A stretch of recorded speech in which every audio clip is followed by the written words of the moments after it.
I'm here on beautiful beach in New Jersey. It's low tide, and today I'm gonna be sharing how I paint a seascape painting in plein air, start to finish. When we're looking out there in the sea, it's always ever changing. So that means we can actually kind of make up the composition. I really like the effect of the shadow of the waves as they're rolling in.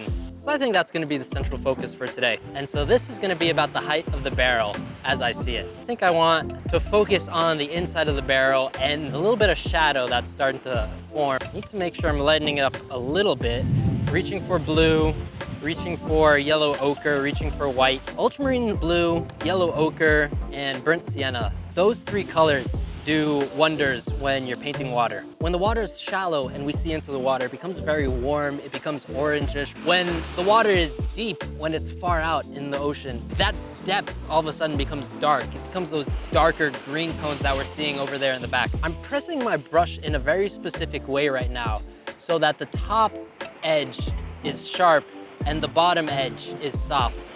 And that helps a lot with the form of the waves. How you hold your brush, how you handle your brush, that does a whole lot for us. The most impossible thing to do is to return a piece of the canvas back to white after it's already been dark. If there's a portion of the canvas that's going to be extremely white, I'm very careful not to get anything in on it. I'm gonna paint it all white, and then I'm gonna paint into that white. I'm thinking in terms of hue, saturation, value. I'm looking at a color, I'm deciding, is it the right value? Does it need to be lighter or darker?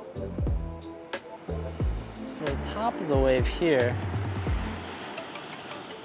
it's really getting kind of dark. I'm making sure that the overall gradient of the water going from the horizon line down, it comes lighter, but I'm making sure that it's dark enough just so that this really shines and it really feels illuminated. Yes, it feels a little purplish at times.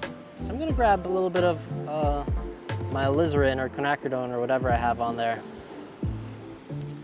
Bring that down. I'm working on the perspective, working on a little bit of those striations of the water. Fractals are everywhere in nature, and fractals are shapes. And fractals are shapes that are self-similar, meaning whether you look at them close up or far away, they have a similar characteristics.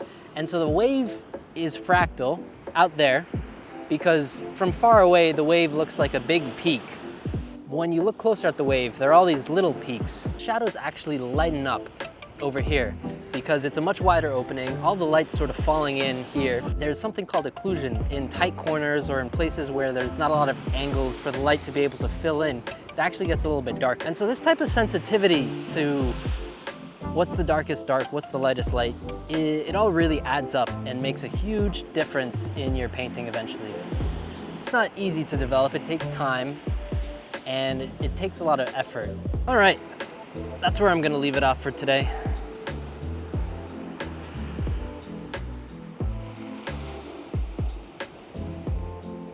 Hey guys, this video is part of an hour-long tutorial I made for my Patreon, where I offer in-depth painting lessons and one-on-one mentorships. If that's something that interests you, the link is in the description. Feel free to check it out. Thanks.